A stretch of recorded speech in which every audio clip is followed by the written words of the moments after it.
So you're having trouble finding creative ways to bring text into your videos? Don't worry, I got you.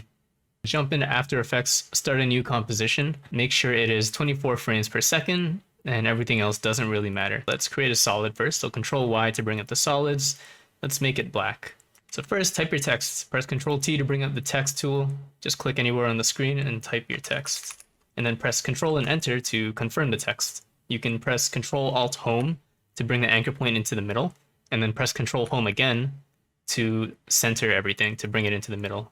Go up here on the toolbar and find the rectangle tool. Change the fill to white or whatever your text color is. Start drawing random rectangles. I'm going to draw it and then make it go all the way across the screen so it goes off the screen. I'm also going to make it pretty thick, pretty tall.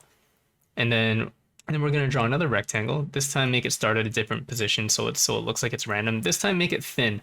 It's important to have contrast when you're drawing these shapes because contrast is very interesting to look at, so it'll catch the viewer's eye right away. And then make sure you hit the bottom when you're drawing these. So we'll draw a couple more, kind of like this, and you're done. Next, we're going to go into our timeline. Go to the beginning of the timeline, drag the playhead, this blue thingy, drag it to the beginning. We're going to press page down to go forward 1 frame. We're going to press Control Shift D to split the layer. And then we're going to press delete to delete the rest of the layer. And that is part 1 of the animation. The next part is we're going to animate the text. So select your text in the timeline, press left square bracket to bring it to your playhead. And then we are going to animate the position. So press P to bring up position. Click this little stopwatch over here to set a keyframe. You can go forward 24 frames. Easy way to do that is press Shift page down to go forward 10 frames. So press that twice, and then press page down 4 times to go forward 24 frames. And then we're going to set another keyframe there. You can do that by clicking this little empty diamond next to the stopwatch.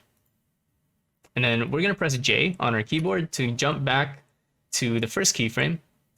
And then what we're going to do is we are going to drag this position slider a little bit to the left.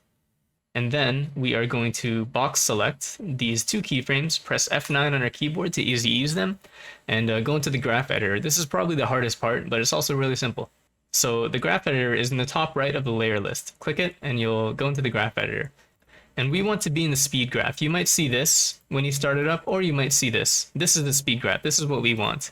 If you see this when you start it up, go down to the bottom, click this little drop-down menu and click Edit Speed Graph.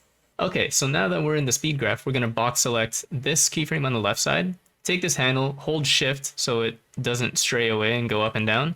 Hold Shift and then drag it all the way to the left. And then we're going to box select the keyframe on the right side. Take this handle, hold Shift, and drag it all the way to the left again. And you're done. That's your animation. Good job. Hope you learned something.